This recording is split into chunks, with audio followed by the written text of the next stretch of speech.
সকাল প্রিয় দর্শক, আমন্ত্রণ জানাচ্ছি চ্যানেল 24 এর সাপ্তাহিক নিয়মিত আয়োজন জিসকা প্রেজেন্স পিউলি মেডিকেল 24 অনুষ্ঠানের আজকের পর্বে। আপনাদের সাথে আছি আমি ডাক্তার সিফাত রহমান। প্রিয় দর্শক, আমাদের আজকের পর্বে আলোচনার বিষয়বস্তু হচ্ছে কান পাকা রোগ, সমস্যা এবং করণীয়। এই বিষয়টি নিয়ে আলোচনার জন্য স্টুডিওতে আজকে আমাদের সাথে আমন্ত্রণ জানিয়েছি আমাদের দেশে অত্যন্ত খ্যাতনামা একজন চিকিৎসককে। আমাদের আজকের আমন্ত্রিত অতিথি ডাক্তার মোহাম্মদ ফখরুল আলম, নাক কান গলা রোগ বিশেষজ্ঞ ও হেড নেক সার্জন, সহযোগী অধ্যাপক ও বিভাগীয় প্রধান, Zainul Haque Sikdar women's medical college, Dhaka. Sir, আপনাকে আমন্ত্রণ জানাচ্ছি। ধন্যবাদ। কেমন আছেন? আলহামদুলিল্লাহ, আপনি ভালো আছেন? স্যার, কান পাকা রোগটার সাথে মনে হয় আমরা কম বেশি অনেকেই পরিচিত। বিশেষ করে আমরা কিন্তু আমাদের বাচ্চাদের দেখি যে তারা বিভিন্ন সময় কান পাকা রোগে আক্রান্ত হয়। তো আমি শুরুতেই জানতে চাচ্ছি যে আসলে কান পাকা বলতে আসলে কি বোঝানো হয়, বিশেষ করে মানে যদি বলি যে মেডিকেলের ভাষায় বা চিকিৎসা বিজ্ঞানের ভাষায় কান পাকা রোগটি আসলে কি? জি, ধন্যবাদ আপনাকে, সাথে সাথে দর্শকবৃন্দকেও ধন্যবাদ। কান পাকা রোগ বলতে আমরা আসলে বুঝি কান থেকে যে কোনো কারণে যদি পুজ বা পানি এটা বেরিয়ে আসে বা দীর্ঘদিন ধরে যদি কান থেকে পুজ পানি পড়ে, সেটাকে কান পাকা রোগ আমাদের সমাজে প্রচলিত।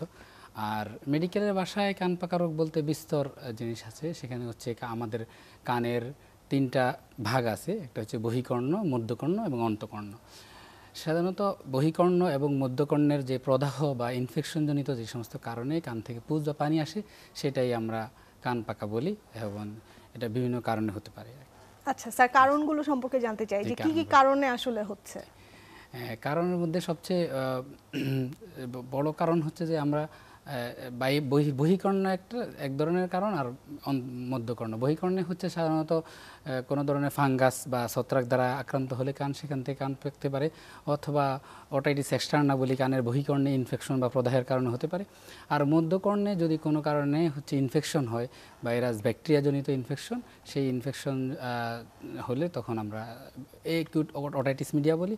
আর এটা দুই ধরনের হয়, একটা হচ্ছে স্বল্পমেয়াদী আর হচ্ছে দীর্ঘস্থায়ী।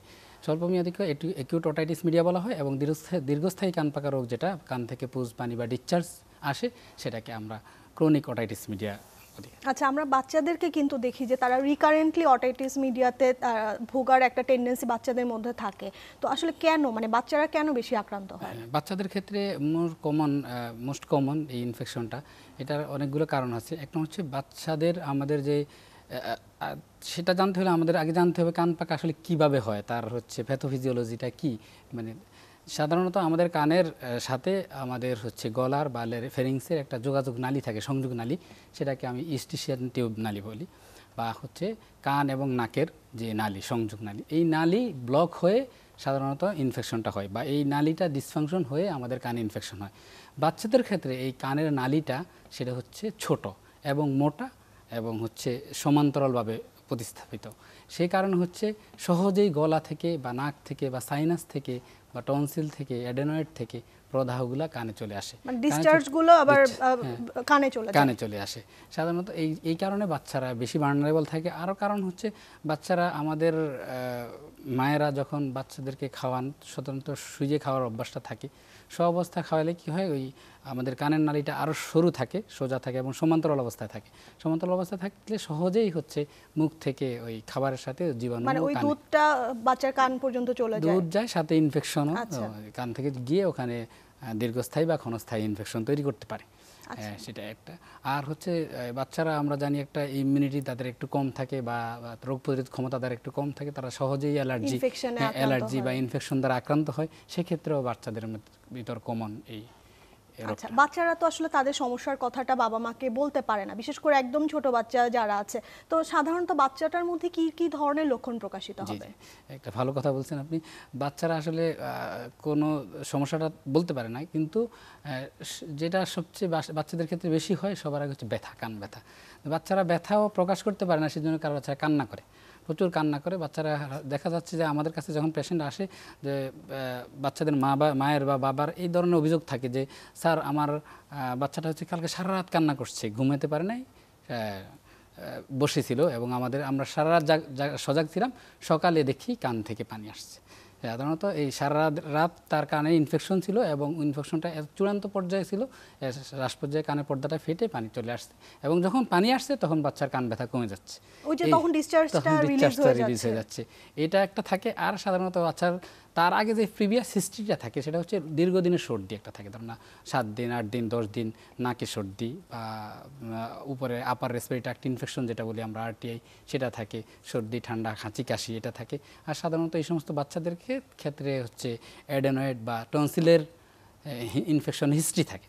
আরেকটা থাকে হচ্ছে যে বাচ্চাদের জ্বর হয়, ব্যথার সাথে হচ্ছে জ্বর, ব্যথার সাথে জ্বর কমপ্লেন করে, দেখা যাচ্ছে যে অনেক ফিভার হয়ে যায় হাই রেট, যেহেতু এটা একটা ইনফেকশনের যে সাইন সিম্পটমগুলো সেগুলো থাকে সবই।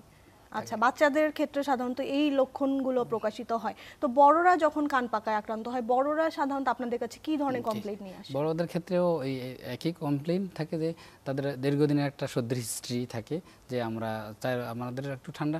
আমরা সাধারণত আমাদের সমাজে যে জিনিসগুলো হয়, আমরা সর্দি কাশি লাগলে আমরা সাধারণত একটু অবহেলাই করি, ঘরোয়া পদ্ধতিতে কিছু ওষুধ এমনি সেরে যাবে, অথবা ফার্মেসি থেকে একটা অ্যান্টিহিস্টামিন খেয়ে তারপরে হচ্ছে ক্ষান্ত দেই। কিন্তু আসলে হচ্ছে এই যদি দীর্ঘস্থায়ী বা দীর্ঘদিন যদি সর্দি থাকে, সেক্ষেত্রে হচ্ছে কানে ইনফেকশন হয়। ওই বড়দেরও ওই একই, দীর্ঘদিন নাকে সর্দি বা হচ্ছে ঠান্ডা জাতীয় বা অ্যালার্জি জাতীয় ইনফেকশন এগুলোর কথা বলে, দেন তারাও বলে হচ্ছে যে আমার কানে প্রচুর ব্যথা, কান থেকে পানি, প্রথম বলে পানি আসছে, 2 দিন পরে যে পুজ আসতেছে, বা অনেক দিন বলছে যাদের স্বল্পস্থায়ী রোগ। আর যাদের দীর্ঘস্থায়ী কান পাকা সমস্যা, তাদের বলে স্যার আমার কান কদিন পর পরই কানে পানি যায়, পানি গিয়ে পুজ আসে। আসলে কানে তো পানি যায় না, কানে হচ্ছে যে কোনো ইনফেকশনের কারণে পুজ আসে, এটা বলতে পারে। আর কান ব্যথা সাথে কান অনেক ব্যথা নিয়ে আসে, তাদের ক্ষেত্রেও জ্বর হতে পারে, এবং হাঁচি সর্দির হিস্ট্রি থাকতে পারে। আচ্ছা, বড়দের ক্ষেত্রেও কি টনসিলাইটিসের কোনো সংযোগ আছে? বড়দের ক্ষেত্রেও টনসিলাইটিস সংযোগ আছে, সেটা হচ্ছে কম। বাচ্চাদের ক্ষেত্রে যে অ্যাডেনয়েডের সমস্যাটা থাকে, বড়দের সাধারণত অ্যাডেনয়েড থাকে না, শুধু টনসিল ইনফেকশন প্রদাহ মাঝে মাঝে হয়, সেক্ষেত্রে ওদের টনসিলের সমস্যাও থাকে। কিন্তু বাচ্চাদের যেমন প্রচুর মানে একদম কমন সিমটম থাকে সাথে টনসিলের হিস্ট্রি, বড়দের ক্ষেত্রে টনসিলের হিস্ট্রি এত কমন না, তবে থাকে। আমাদের দেশে দেখা যায় যে মানুষের একটা খুব কমন টেন্ডেন্সি হচ্ছে যে কান থেকে যখন কোনো ডিসচার্জ আসে, কানে কটন বাড বা কোনো ধরনের যেই ধারালো কোনো ধরনের অবজেক্ট কানে দিয়ে আসলে কানটাকে খোঁচানো বা পরিষ্কার করার একটা চেষ্টা তারা করে। তো এই যে একটা মানে টেন্ডেন্সি, এটা নিয়ে আপনি কি বলতে চান? এটা টেন্ডেন্সি আসলে, এটা নিয়ে আমরা সবসময় আমরা নিষেধ করি। কেন নিষেধ করি? আমরা যখন কান চুলকাচ্ছি বা কানে কটন বাড দিচ্ছি, আমরা তো জানি না, ব্লাইন্ডলি দিচ্ছি। কানের নালিটা সাধারণত সবার স্ট্রেট থাকে না, সরু থাকে না, একটু বাঁকা থাকে। তো কোন জায়গায় যায় এটা আসলে বুঝতেছি না। দেখা যাচ্ছে বেশিরভাগ মানুষই হচ্ছে, বা আমরা এই কান থেকে ময়লা বের করতে গিয়ে ওই কানের পর্দায় আরও ময়লাটা ভিতরে পিছনে আরও দিয়ে দিচ্ছি, এবং পর্দায় অনেক সময় ইনজুরি হয়, অনেক সময় কানে ইনজুরি হয়, ইনফেকশন হয়। হ্যাঁ, সেক্ষেত্রে আমরা নিষেধ করি যে আসলে এটা করা উচিত না, করলে আরো ক্ষতি হতে পারে। এবং ছোট বাচ্চাদের ক্ষেত্রে বাবা মায়েরা অনেক সময় কটন বাড দিয়ে বাচ্চার কান পরিষ্কার করতে চান, সেটা কি আসলে ঝুঁকিপূর্ণ? সেটা একটু ঝুঁকিপূর্ণ, অবশ্যই ঝুঁকিপূর্ণ। তবে তবে আমরা এতটুকু অ্যালাউ করি, বলি যে যতটুকু আপনি দেখেন বাইরে থেকে পুজটা বের হয়েছে, সেটাই আপনি বুঝতে পারবেন। আরেকটা হয় যে কটন বাড যেটা আমরা দিচ্ছি, কটন বাডটা জীবাণুমুক্ত না, সেটা নিজে একটা ইনফেক্টেড অবজেক্ট, সেই অবজেক্টটা আমরা কানে ঢুকিয়ে দিচ্ছি, আমাদের কানে আরও ইনফেকশন আছে, আরও ইনফেকশনটা বাড়িয়ে দিচ্ছি। এটা একটা সমস্যা, এই জন্য হচ্ছে আমরা নিষেধ করি। এবং আমরা দেখি যে অনেক সময় গ্রামে গঞ্জে বাবা মায়েরা বাচ্চাদের কানে বিভিন্ন ধরনের তেল দেওয়া, বিশেষ করে সরিষার তেল দেওয়া, এই ধরনের একটা প্রচলন থাকে। সেটা আসলে এই যে কানে সমস্যাগুলোকে আরো কতটা বাড়িয়ে দেয়? জি, ভালো বলছেন আপনি। সাধারণত তেল যে কোনো জিনিস কানে আমরা দিতে নিষেধ করি, সবার কথা। এখন কেউ যদি শিওর থাকে যে হচ্ছে যে কানে আমার ময়লা আছে, তখন আমরা বলি আপনি দেন অলিভ অয়েল দেন। সাধারণত হচ্ছে ওই সরিষার তেলটা আমরা নিষেধ করি, কেন সরিষার তেল অনেক সময় ইনফেকশন করে, আরও ফাঙ্গাল ইনফেকশন তৈরি করে।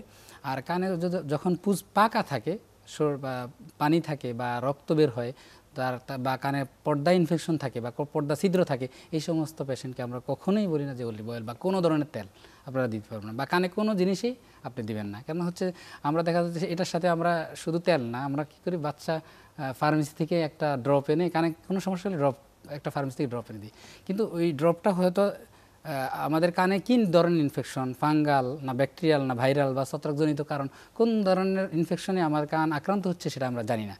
এই জন্য হচ্ছে যে আমরা বলি যে আপনারা ডাক্তারের পরামর্শ নেন, ডাক্তার যেভাবে বা নাক কান গলা বিশেষজ্ঞ ডাক্তারের পরামর্শ অনুযায়ী তারপরে কানে যদি ড্রপ আসলে দিতে হয় আমরা তো জানি যে কান হচ্ছে ভীষণ সংবেদনশীল একটা অঙ্গ, মানে কানে যে কোনো কিছু থেকে বড় ধরনের কোনো ক্ষতি হয়ে যেতে পারে। তো চিকিৎসকের পরামর্শ ছাড়া আসলে কোনো ধরনের বাড়িতে যে ঘরোয়া পদ্ধতিগুলো অবলম্বন করা হয় বা ফার্মেসিতে গিয়ে যে ধরনের ড্রপগুলো ব্যবহার করা হয় সেগুলো থেকে বিরত থাকা উচিত বলে আপনি মনে করছেন?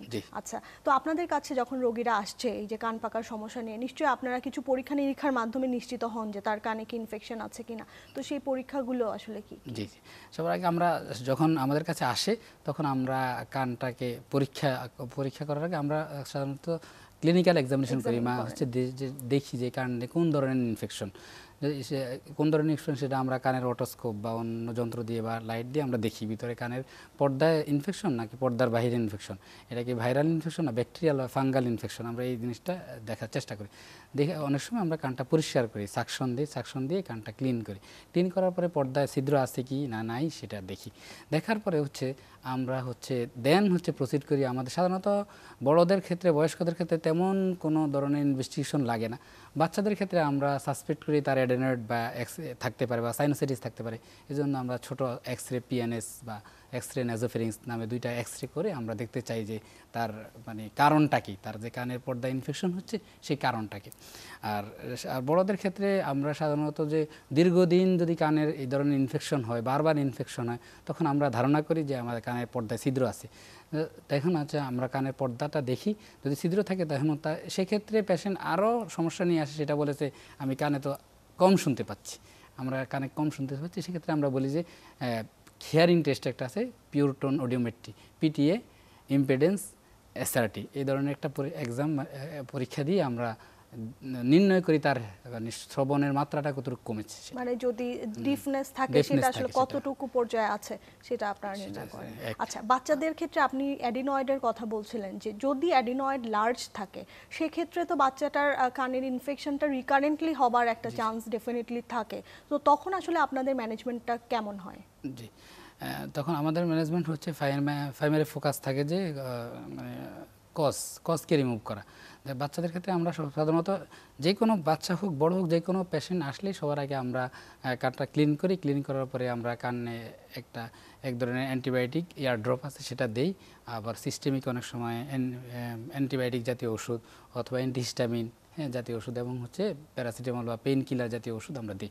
দেওয়ার পরে নাকে ড্রপ দেওয়া হয়, নেজাল ডিকনজেস্টেন্ট, এরকম সিমটমেটিক ট্রিটমেন্ট আমরা দিই। সিস্টেমিক ট্রিটমেন্ট আমরা একাধিকবার দিই। দেওয়ার পরে আমরা দেখি যে অ্যাডেনয়েডের সাইজটা ছোটো হয়েছে কিনা। যদি সাইজ ছোটো হয়ে যায় তাহলে এবং কানে ইনফেকশন কমে যায়, আমাদের তারপরে ফার্দার কোনো প্রসিডিউর করা হয় না। যদি আমরা দেখি বারবার ওষুধ দেওয়ার পরে ভালো হচ্ছে না, তখন আমরা পরামর্শ দিই আপনাকে সার্জারি করতে হবে, সেটা হচ্ছে অ্যাডেনয়েডেক্টমি বাচ্চাদের ক্ষেত্রে। মানে অ্যাডিনয়েডটাকে মানে রিমুভ করতে হয়। তো এই ধরনের অ্যাডিনয়েড রিমুভাল যে সার্জারি সেটা আসলে বাচ্চাদের জন্য কি নিরাপদ? বাবা মায়েরা তো নিশ্চয়ই এটা নিয়ে একটু কনসার্ন থাকে। অবশ্যই নিরাপদ। একজন চিকিৎসক যখন বাচ্চাকে অপারেশনের জন্য সাজেস্ট করেন, সে অবশ্যই নিরাপদ বিবেচনা করেই দেন।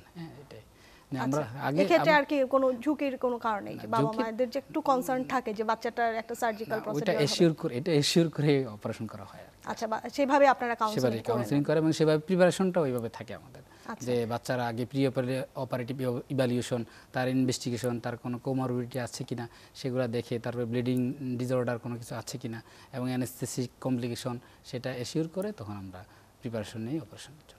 আচ্ছা, এই যে কান পাকার সমস্যার কথা স্যার বলছেন, তো বছরের ঠিক কোন সময়টাতে আসলে রিস্কটা একটু বেশি থাকে? এই যেমন এখন একটা আমরা ঋতু পরিবর্তন, যে গরম আবার বৃষ্টি হচ্ছে, কিছুটা টেম্পারেচারের কিন্তু ফ্ল্যাকচুয়েশন আমরা দেখতে পাচ্ছি, তো এই সময়টায় কি অ্যাডিনয়েড কান পাকার সমস্যাটা কি বেড়ে যায়? জি, সাধারণত শীতকালে আমাদের ঠান্ডা এগুলো বেশি থাকে, তখন ঠান্ডা এবং শীতকালে আমরা আরেকটা কী করি যে কোনো ঠান্ডা বা সর্দি কাশি হলে আমরা মনে করি শীতকাল তো একটু ঠান্ডা লাগছে ভালো হয়ে যাবে, এটা আমরা একটু গুরুত্ব কম দিই এই ক্ষেত্রে।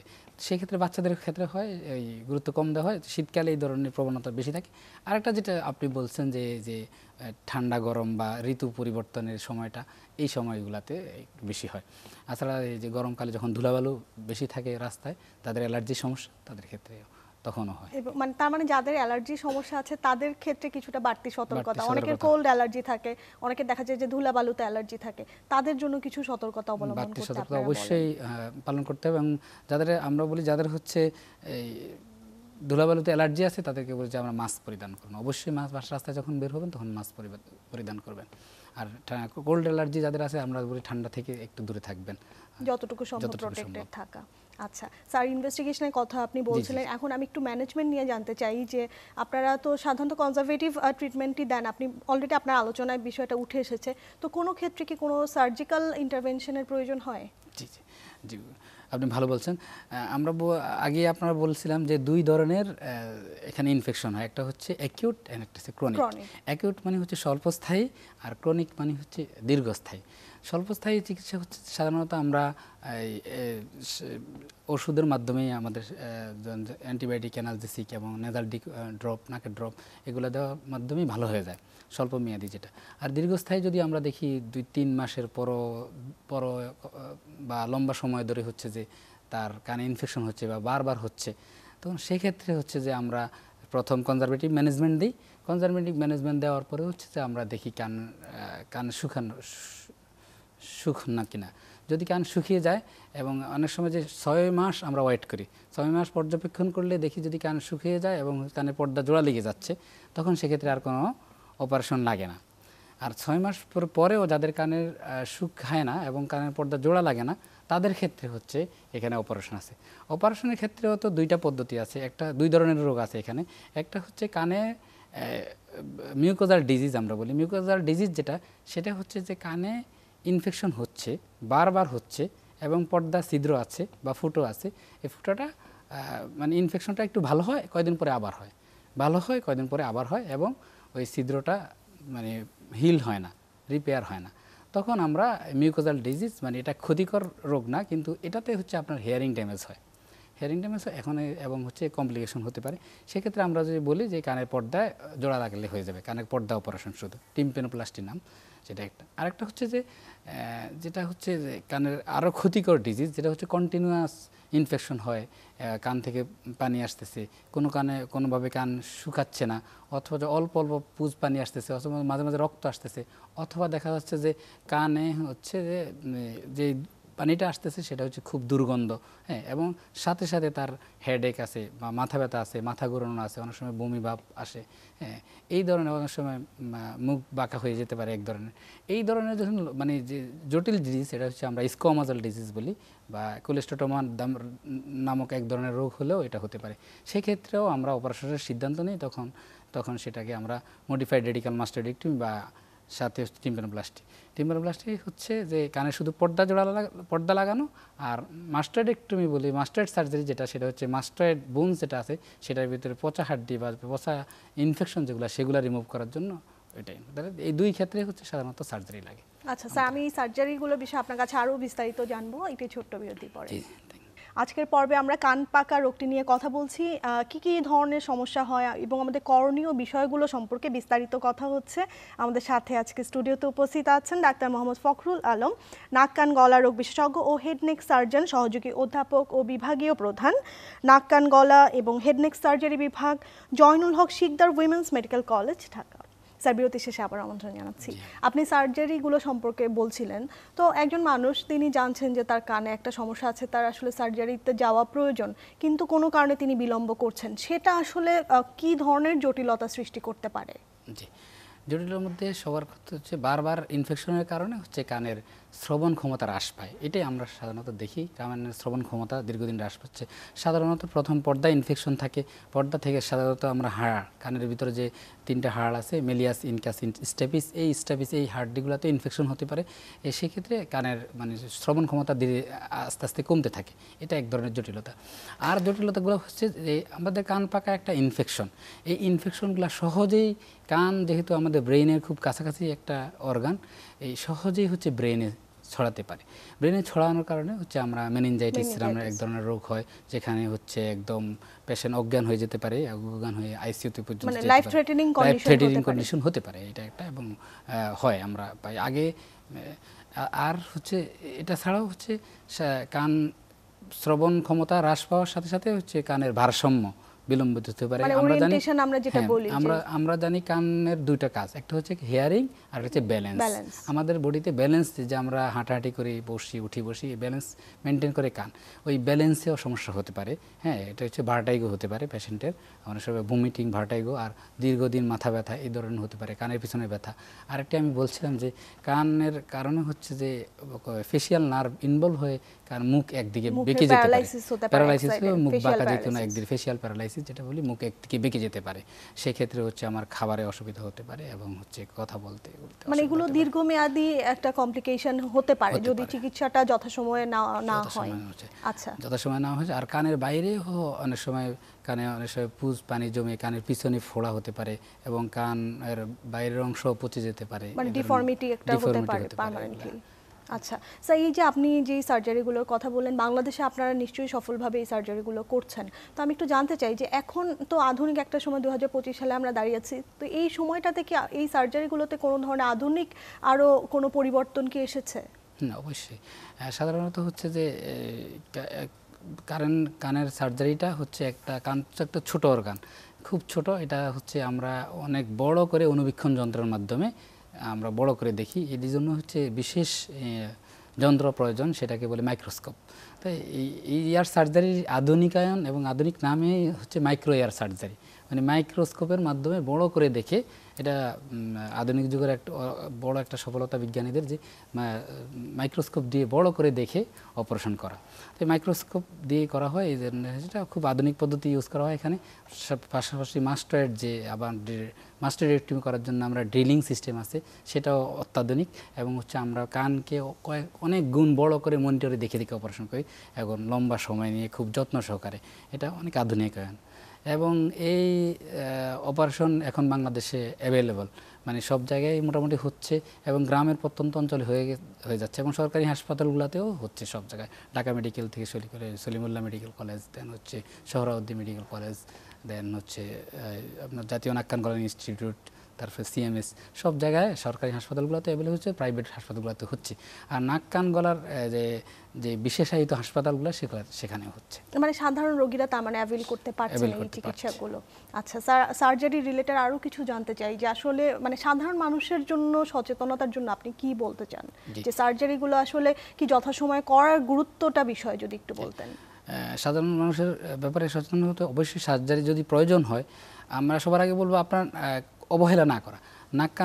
কানে কোনো সমস্যা হলে, পুজ পানি পড়লে দ্রুত নাক কান গলার বিশেষজ্ঞ ডাক্তারের কাছে যেতে বলবো। বিশেষজ্ঞ ডাক্তারের কাছে যাওয়ার পরে ডাক্তার যদি বলে বা বিশেষজ্ঞ সার্জন বলে যে আপনার কানে অপারেশন লাগবে, সেই ক্ষেত্রে বিলম্ব করা উচিত না। আমার যদি সক্ষমতা থাকে তাহলে তো আমরা প্রাইভেটে করতে পারি, আর যদি অসক্ষমতা থাকে না সেক্ষেত্রে হচ্ছে আমাদের সরকারি মেডিকেল কলেজে খুব সুন্দরভাবে সার্জারিটা হচ্ছে, সে সার্জারি করা উচিত। হ্যাঁ, নাইলে হচ্ছে যে আমাদের ওই যে জটিলতাগুলো বাড়বে, যে জটিলতাগুলোর কথা একটু আগে বলা হয়েছিল, সেই জটিলতাগুলো আরও বাড়বে, দীর্ঘস্থায়িত হবে। রোগীদের অনেক সময় একটা কথা থাকে যে স্যার আমি সার্জারি করতে চাই না, আমাকে ওষুধ দেন, আমি ওষুধের মাধ্যমে ভালো থাকতে চাই, যে এইটা আসলে কতটুকু বাস্তবসম্মত? আসলে আমরাও সার্জারি করতে চাই না, কেন একটা জটিল সার্জারি আমরাও হচ্ছে অনেক সময় অ্যাভয়েড করতে চাই। আমরাও বলি যে হ্যাঁ আপনি ওষুধ খান, কিন্তু ওষুধে যখন কাজ না হবে তখন তো আপনাকে সার্জারির মধ্যে দিয়ে যেতে হবে। হ্যাঁ, ওষুধে যদি আমরা সাধারণত ওষুধ, যেই সমস্ত পেশেন্ট অনেক দিন পর ইনফেকশন হয়, সাধারণত আমরা তাদেরকে ওষুধ দিয়েই রাখি।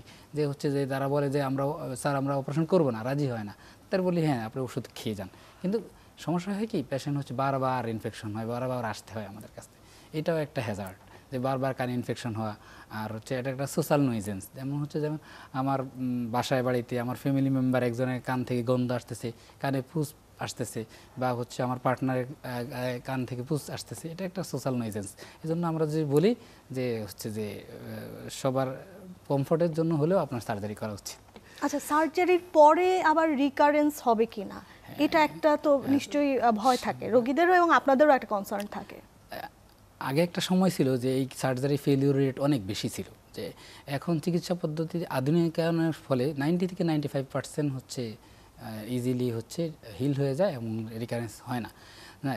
কিছু কিছু ক্ষেত্রে আসলে এই কানের অপারেশন আগে থেকে শুরু করে কানের অপারেশন পরবর্তী পর্যন্ত কিছু মেজারমেন্টস থাকে। অনেক সময় ওই জিনিসগুলো হচ্ছে মেনটেনেন্স বা যে পরামর্শগুলো হচ্ছে সেটা হচ্ছে রোগীরা করতে পারে না, মেনটেন করতে পারে না। পরামর্শগুলো যদি মানতে না পারে তাহলে হচ্ছে জটিলতা হতে পারে। আবার অনেক সময় রোগের কারণে হচ্ছে রোগটা অনেক জটিল রোগ হওয়ার কারণে হচ্ছে রিকারেন্স হতে পারে, কিন্তু সেটা কম। রিকারেন্স হয় যে বারবার অপারেশন লাগে না, ঠিক লাগে, কিন্তু অপারেশনের যে বারবার লাগার হারটা কম। হারটা কম। রোগীদেরকে সাধারণত আপনারা কি কি পরামর্শ দেন যে সার্জারির পরে তাদের জীবন যাপন আসলে কেমন হওয়া প্রয়োজন? সার্জারি পরে যেমন আমরা বলি যে আপনি ঠান্ডা থেকে দূরে থাকবেন, বা ঠান্ডা জাতীয় জিনিস খাবেন না, এবং হচ্ছে জোরে হাঁচি কাশি দিবেন না। হাঁচি কাশি আসলে আপনি হাঁ করে হাসি দিবেন, কাশি বা কাশি দিয়ে হাঁ করে কাশি দিবেন। অনেক সময় আমরা হচ্ছে আমাদের যেহেতু কানের এক পাশে অপারেশন হয়েছে, সেক্ষেত্রে কানটা বন্ধ থাকতে পারে, এবং কানের ভিতরে আমরা অপারেশনের পরে কিছু প্যাক জাতীয় জিনিস দিই এবং কান বন্ধ রাখি। হ্যাঁ, সেই ক্ষেত্রে অনেক সময় কান খোলার জন্য মানুষজন হচ্ছে নাক বন্ধ করে ঢোক গিলতে চায়, বা কান বাতাস দিয়ে কানটা বের করতে চায়, মানে কানটা খুলতে চায়। আমরা এটা মানে নিষেধ করি যে কান আপনি কোনোভাবেই নাক বন্ধ করে মুখ দিয়ে ঢোক গিলবেন না, বা কান দিয়ে বাতাস বের করার চেষ্টা করবেন না, এই ধরনের। আর হচ্ছে যে কানে আমরা 1-1.5 মাস আমরা মাথাটা ভিজাতে নিষেধ করি, যে আপনি শরীর ভিজাবেন, অপারেশন পরে মাথা ভিজাবেন না। আর যদি ভিজাতে হয় একান্তই মানে ইয়ে নিয়ে কানে তুলো দিয়ে বা ভালো করে তার দেন হচ্ছে কানে আপনি হচ্ছে মাথা ভিজাতে পারবেন। এই নিশ্চয়ই কিছু মানে এই গাইডলাইনগুলো আপনারা দিয়ে দেন, এবং রোগীটা নিশ্চয়ই আপনাদের ফলো আপেও থাকতে হয়। ফলো আপে থাকতে হয়। আমরা সাধারণত 7 দিন পরে আসতে বলি, আর আবার 14 দিন পরে আবার আসতে বলি। আমরা যদি একটু প্রতিরোধমূলক ব্যবস্থা নিয়ে কথা বলি, যে আমরা আসলে কিভাবে প্রতিরোধ করতে পারি বা প্রিভেন্ট করতে পারি। আসলে আমাদের যদি সচেতন, আমরা কমিউনিটি যদি বলি, আমাদের দেশে প্রায় হচ্ছে 15% মানুষ হচ্ছে নাক কান গলা কানের সমস্যা নিয়ে আক্রান্ত। 15% রোগী হচ্ছে কানের সমস্যা দিয়ে আক্রান্ত। এর মধ্যে হচ্ছে সিংহভাবে কান থেকে বুঝ পড়া বা কানে কম শোনা। তো এই ক্ষেত্রে হচ্ছে সচেতনতাই আসল। সচেতনতা হচ্ছে যে আমরা কানে সবার আগে হচ্ছে কানে ওই যেটা বললেন আপনার কটন বার্ড বা খারাপ বা ইনফেক্টেড কোনো জিনিস, অনেক সময় আমরা যা পাই দেখা যাচ্ছে যে একটা শলা বা একটা কাঠি বা হচ্ছে মাথার ক্লিপ, অথবা হতে পারে হচ্ছে দাঁত খোঁচানো জিনিস দিয়ে কান পরিষ্কার করা হয়। অনেক সময় আলপিন, সেফটি পিন এগুলো দিয়ে অনেকে কান পরিষ্কার করে। হ্যাঁ, এগুলো একদম আমরা নিষেধ করি। কিছু মানে ইনফেক্টেড কোনো অবজেক্ট কানে ভিতরে দিবেন। অনেক সময় অনেকের এই যে মানে হ্যাবিট আছে, যে অভ্যাস আছে নখ দিয়ে কান পরিষ্কার করা, সেটাও আমরা নিষেধ করি, যে নখ থেকেও তো জীবাণু আপনার কানে যেতে পারে। এই আর যাদের হয়ে যায়, আর যাদের দীর্ঘদিনের হচ্ছে ঠান্ডা অ্যালার্জি, তাদেরকে বলি যে আপনার অ্যালার্জি থেকে দূরে থাকবেন, আপনার কোল্ড অ্যালার্জি থেকে দূরে থাকবেন। আর যদি হচ্ছে ডাস্ট অ্যালার্জি থাকে তো ডাস্ট অ্যালার্জি থেকে দূরে থাকবেন। এবং হচ্ছে যাদের টনসিলে এবং অ্যাডেনয়েড ইনফেকশন বাচ্চাদের, তাদের দ্রুত চিকিৎসা নিতে বলি, সেই অনুযায়ী পরামর্শ নিতে। তো এই সচেতনতাগুলোকে, আর যদি যাদের কানে সমস্যা থাকে, বারবার ইনফেকশন হয়, সেক্ষেত্রে আমরা বলি ডুব দিয়ে গোসল করবেন না আপনি। কানে পুকুরে অনেক ডুব দিয়ে গোসল করার কারণে এটা হয় বারবার, জন্য আপনার কানে ডুব দিয়ে গোসল করবেন। আর যাদের কানে ইনফেকশন হচ্ছে, বা তাদেরকে বলি আমরা কানে কটন দিয়ে বা কটনে একটু তেল দিয়ে চিপে ফেলে দিয়ে সেই কানে দিয়ে তারপর আপনার গোসল করবেন। মানে ইয়ার প্লাগ ইউজ করা। ইয়ার প্লাগ তো বাজারে অ্যাভেলেবেল পাওয়া যায়। অনেক সময় গ্রামে গঞ্জে এই কানের সমস্যা বা কান পাকার রোগটা আমরা দেখি গ্রামগঞ্জে বেশি। গ্রামগঞ্জে বেশি। শহরের মানুষ একটু সচেতন থাকার চেষ্টা করে, কিন্তু গ্রামের মানুষ অতটা সচেতন না থাকার কারণে হচ্ছে গ্রামেগঞ্জে বেশি হয়। গ্রামেগঞ্জে যে অনেক সময় ইয়ার প্লাগ পাওয়া যায় না, সেক্ষেত্রে বলি আমরা কটনে তুলা দিয়ে বা কটন দিয়ে আপনি বা কটনে তেল দিয়ে চিপে সেই কানে দিয়ে তারপর গোসল করবেন আপনি। মানে যেন কানে বাইরে থেকে কোনো পানি বা কোনো কিছু যেন প্রবেশ না করে, সেটাই আপনাদের মানে পরামর্শ থাকে। যে শহরেও আমরা দেখি অনেকে সুইমিং পুলে গোসলের মানে সুইমিং করার থাকে, অভ্যাস থাকে, তো তাদের ক্ষেত্রে অনেকে ইয়ার প্লাগ ইউজ করে। অথবা হচ্ছে যে সুইমিং পুলের কথা আবার হচ্ছে অনেক সময় কক্সবাজার বা সমুদ্র সৈকতে গিয়ে অনেক সময় স্নান করতে গিয়ে তখনও আমাদের এয়ার ইনফেকশন নিয়ে আসে আমাদের কাছে। তখনও কানে সতর্কতা থাকাটা ভালো এবং এয়ার প্লাগ ইউজ করা জরুরি। আচ্ছা, আমরা অনুষ্ঠানের প্রায় শেষ পর্যায়ে স্যার চলে এসেছি, তো আমরা শেষ করব। তো তার আগে আপনি দর্শকদের জন্য কি বলতে চান? দর্শকদের জন্য বলবো যে হচ্ছে কান পাকা একটা রোগ, কিন্তু এই রোগের অবশ্যই নিরাময়যোগ্য রোগ। আমরা যদি সচেতন থাকি কানে, তাইলে হচ্ছে এই রোগের প্রবণতা অনেকটাই কমে আসবে। সুতরাং সচেতন থাকবেন। কানে ঠান্ডা সর্দি কাশি এগুলা ইনফেকশন হলে দ্রুত ডাক্তার পরামর্শ নেবেন। আর কোনো কিছু দিয়ে কান খোঁচাবেন না। কানে যদি কোনো ধরনের দীর্ঘদিনের প্রদাহ বা ইনফেকশন থাকে অবশ্যই বিশেষজ্ঞ ডক্টরের পরামর্শ নেবেন এবং সেই অনুযায়ী চলবেন। আপনাকে স্যার অসংখ্য ধন্যবাদ আমাদেরকে সময় জি, দেওয়ার জন্য। আপনাকেও ধন্যবাদ এবং দর্শকদেরকে দীর্ঘক্ষণ ধৈর্য ধরে আমার কথা শোনার জন্য ধন্যবাদ। প্রিয় দর্শক, কান পাকা রোগ নিয়ে বিস্তারিত কথা হচ্ছিল, আমাদের বিশেষজ্ঞ চিকিৎসক অনেকগুলো গুরুত্বপূর্ণ পরামর্শ দিয়েছেন। আশা করছি আপনারা উপকৃত হয়েছেন। আপনাদের সাথে দেখা হবে সামনের পর্বে নতুন কোনো বিষয় নিয়ে। সবাই ভালো থাকুন, সুস্থ থাকুন।